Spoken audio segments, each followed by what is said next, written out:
Hey everybody, how you doing? My name is Derek Big Tank Thornton, music supervisor of Ghost, The Shy, BMF, and a plethora of other shows.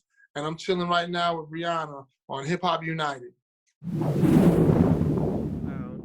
Well, again, welcome to Hip Hop United. I hear that you're a music supervisor for, some of my favorite TV shows, Yes, Power Book 2 and The Shy, and Those the are a list couple. goes on and on. Right. So, tell us a little bit about your role as music supervisor, what that consists of. Basically, my history comes from being a producer first, or a DJ first, and then producer, and then I was an A&R. And as an A&R, you're basically finding talent and songs that for the radio and things along those lines. As a soup, I feel like I'm I'm the sound of the show. So, basically, if I want a show to sound like Chicago, I give it more of a Chicago feel. If I want a show to feel like New York, I give it like a New York feel. So it's really just about taking the sounds of whatever that city is and really molding the sound of the show, um, and putting it all together. So that's really, if I had to say anything, that's to me what a supervisor does the most. Okay, so you're the one that is responsible for all the dope tracks that we hear throughout the movies, basically. Yeah, all the songs you hear where people are going, "What is that? Who made that? What song is that? Right. I can't find this on Spotify." Well, you've been doing some great selections on Power Book. I know I, that because it's like every time I'm listening, I'm like, okay, like you said, who is that? Or oh, that's my song right there. So yeah, so I definitely. try a few big records on that I feel like will move the needle. Mhm. But the key, in my opinion, is finding good music that no one's heard before, Mhm. because that's what makes the audience ears peak up. Like anybody can just Mhm. go on Right. Spotify and pick 50 records that are on the radio right now and put them on TV. That's, whatever. Mhm. But like the King Vaughns and even the Pop Smokes at this point, guys who were like Pop was on his way, King was on his way, I believe, as well, Right. to use records like that. And then independent artists who are looking for an opportunity, um, and they That's what got I was going amazing, to ask you. That's you know. exactly what I was going to ask you. So, okay, so I deal with a lot of independent artists who has great music and they're interested too in getting their music placed on some TV shows. Are you responsible for making that happen? I am, but so here's my thing. A lot of times, artists, for the most part, aren't responsible, and this is what I mean. Like, never buy a beat off the internet. As soon as you buy a beat off the internet, I can't use it. Got you. Because and I've seen people get sued because the artist is like, "Oh no, I own it 100%," blah blah blah, and then they put it on a show comes on air, and the supervisor's fired. Not gonna happen with me. So what I try to do is, whether an independent artist or not, I need you to have a publishing deal. You need to go to Warner Chappell. You don't have to get no advance or nothing, but they will pre-clear your records. They will make sure there's no samples. They will make sure that um, everything is signed off on as far as the splits and whatnot. What I'm not going to do is just accept songs from just random people, because anybody can say anything, and then you end up losing your job. You know what I mean? For Right. somebody not being responsible. So I'll be responsible for you and tell you no up front. Get a pub deal, and I'll get it from your publisher. So artists, listen up. You heard the man. You heard it out of the horse's mouth. So that's And important. hopefully they understand. Hopefully they can understand that. You know what I mean? Because Absolutely. I'm not trying to stymie anyone's creativity or an outlet. I like to feel that I'm a great outlet for independent artists. Like, I've gotten two artist record deals from placements on, like, one on The Shy, one on Ghost. Mm. So I'm all for that. I was for that on the Boondocks when I did all the music on the Boondocks. Like, I'm for that. I'm for the independent artists, but I've also, like I said, there's not a lot of music supervisors that are people of color, And it's because the homie hookup a lot of times where, oh yeah, man, this is my record, blah, blah, blah. And then they air it and literally that person gets fired. And no, once you get a network sued, you ain't getting another job. Wow. Well, So again, that's some great information. So, um, foremost, definitely, definitely. Now, what is the process that typically go through, when you determine, the music selections? I'll get a note or I'll watch the scene or I read all the scripts, of course. Like for BMF, I'm gonna fill up two scenes today of BMF. But I watch the scene and basically I judge things on emotion. So what do I want people to feel when I see this? You know what I mean? What do I want them to feel when they're in their home?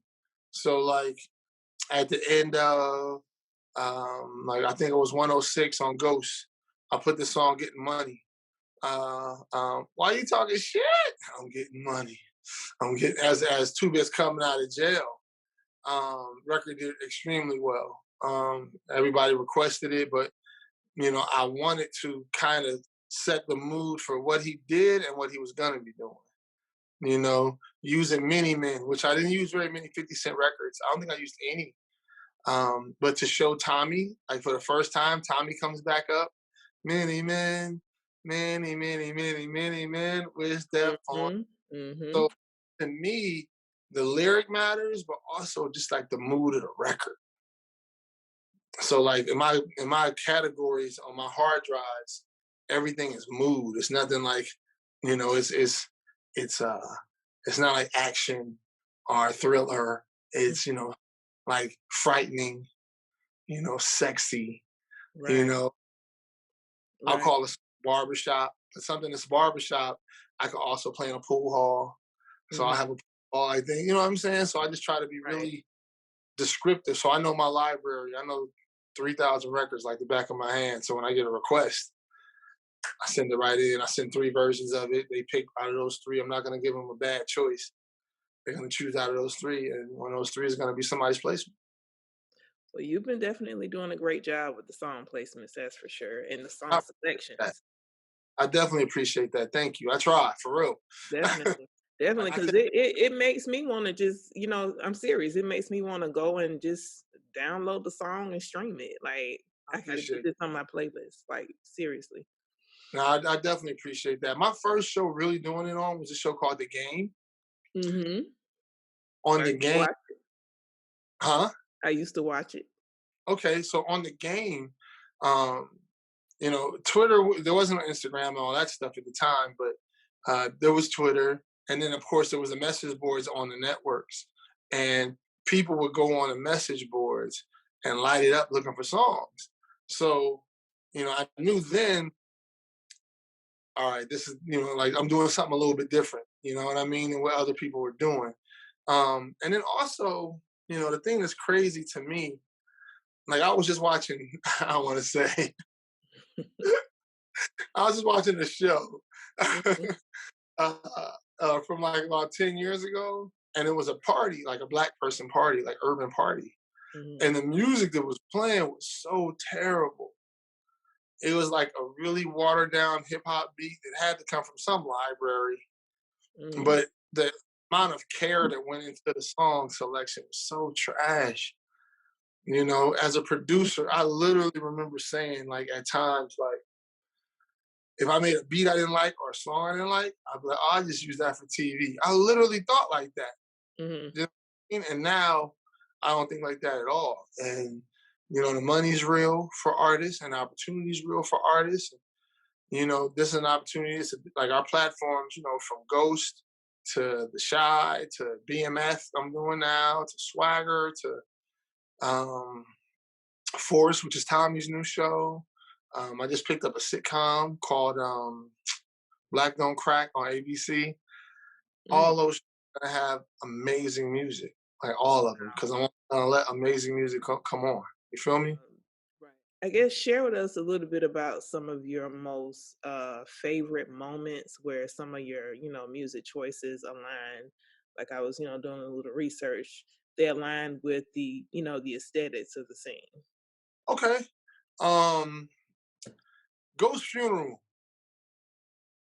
when Ghost died, his funeral, um, that was a tough song to choose because initially, your first thought is to go gospel, of course, you know, and try to make people cry. But like everybody there wasn't sad he was dead. You know what I mean? Like everybody that was there wasn't upset that he had died. So I didn't want to play sad music, but I couldn't play like, Ding Dong the Witch is Dead either. Right. And so I had to try to play something that elicited emotion, but it wasn't sad.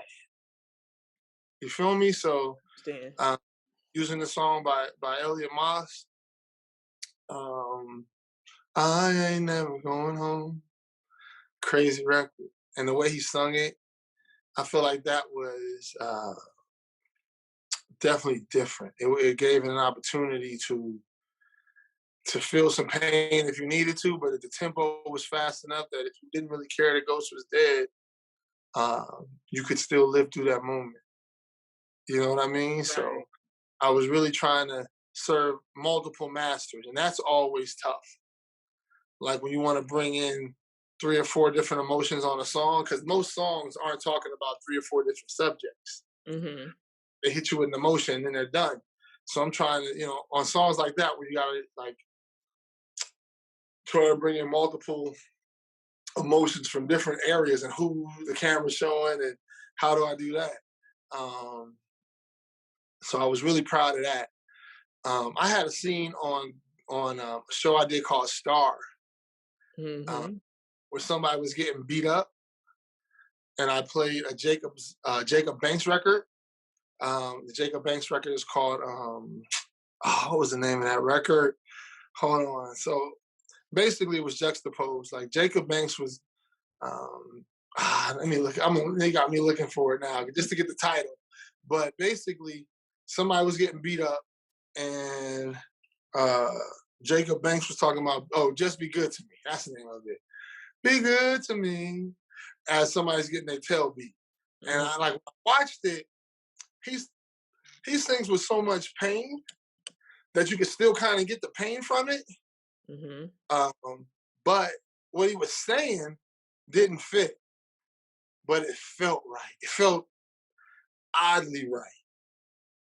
You know what I mean? Got you. So Got you. like like records like that, like where I'm trying to be smart. Got you. I'm Got you. trying to show a different side. Like you know, what would make this record? What would make this scene even more powerful?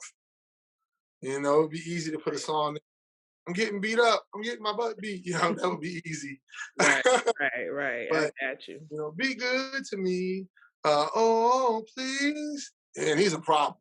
And Jacob Banks is a problem. So, stuff like that, I try to really make sure that I'm bringing to the table. So those are the 2 scenes I would probably say right now. I mean, I can think of a million more, but like there was a scene in The Shy, right before Ronnie gets shot. Down, down, low down, low down, down, low down. Like it's Right. a record. And he's celebrating, and he just, they just found Keisha, and he found Keisha. And right before he shot in the back of the head for something he did 2 seasons ago, 3 seasons ago, no, 2 seasons ago at the time, which was shooting Coogee, you know, uh, all of a sudden, like, and he's walking, he's holding this girl's hand, and life couldn't be any better. You know what I mean? And down, down, low down, low down, and somebody walks up behind him, pow, and domes him. Mhm. Those are songs I feel like when people seeing them, like Twitter went crazy immediately. Well, like I said, you've been doing a great job because I watch all of those shows, and yeah, the Oh, music choices have been great. I truly appreciate it. Thank you. No problem. You're welcome. So, what else can we expect going forward from you?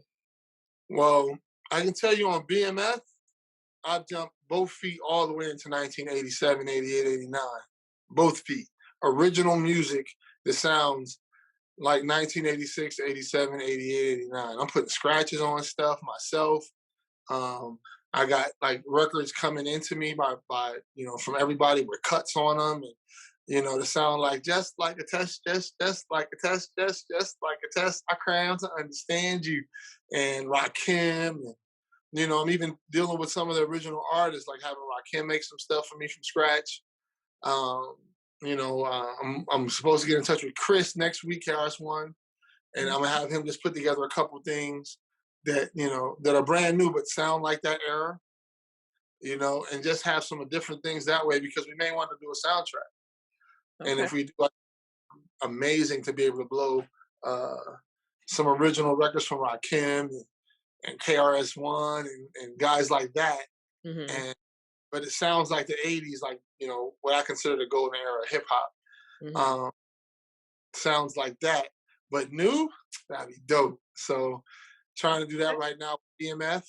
Force is gonna sound like Chicago, but not like the Shy. Like they're gonna, Okay.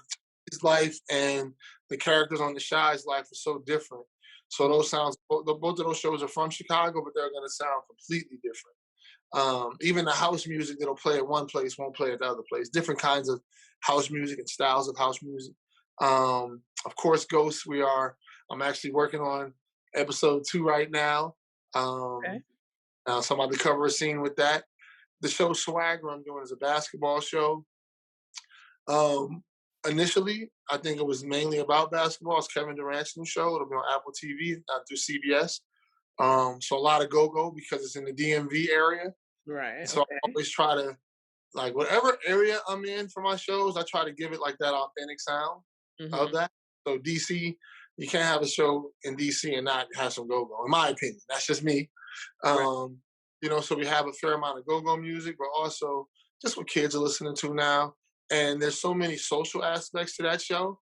So we're gonna, you'll definitely be hearing um, social injustice music, records that are talking about deeper topics than just, the normal things that are out right now. So just trying to, make people think a little bit with my music and my music selections and make you feel different. This is the one thing I wanted to say too, because I get a lot of questions about how to become a music supervisor. I don't know if you're going to ask that. Mhm. Urban TV is different. Um, I don't know if there's one way to do it, but I will say just knowing as much about music as possible and listening to all kinds of music um, helps tremendously. Never before can I think of shows that required 15 songs every week, but our shows do. Mhm. So it's a job. Like you're really looking and trying to find records for 15 spots on every single show every single week. I can only So imagine. the Yeah. more diverse your ear is and being able to go across the water and find artists like Jacob Banks or even like a James Blake or just different guys with different textures and timbres in their voice, Mhm. it will elicit an emotion from the audience that they didn't even know was there. You feel me? Right. Right. Well, like I said, I love to send you or your assistant or whoever some music that I think that's dope that you might maybe want to consider one day. I don't know. Yeah. Um, Put together a Dropbox link and shoot it okay. to A and she'll Okay. get everything over for sure. Okay. Well, leave everybody with your social media handles and how you can be reached. And, if you have a YouTube channel, whatever way that you can be reached. Just find me on the best way to find me is on Instagram, Big Tank Music. It's a public, what's the name? Um, I am I try to answer 99 to 100% of the DMs. But hopefully some of the questions you guys are asked that you wanted to ask me, I answered today. And Yeah. never just send me music. That's what everybody does. I don't even listen to it. Like if you just DM me a Mhm. track, I'm not gonna listen to it because I don't want you to even, be able to say, "Oh, you heard it," and then you have somebody remake my music. I don't want that issue neither. So when I see there's a piece of music in there, I just delete it. You know. Yeah. So Gotcha. if they want to send in music, they can send it to you. Like follow the proper channels. I go to every publisher always. If they send it to you, I know you know how to get in touch with me. You know what I'm saying? And we can go from there. And then the artists that you like, that you love, shoot that over so I can go through that, make sure the splits are done, all the paperwork is done, because what I can't have happen is I put a song in the show and it hasn't had the paperwork on it, and 50 Cent falls in love with it, and then I gotta call him and tell him, Tip, I gotta take that out because it's an issue. Can't do that. You know Got what I mean? got you. Understood. Yeah, Understood. So again, that was some great information that you provided today. Well, again, it was a pleasure speaking with man. you. Peace.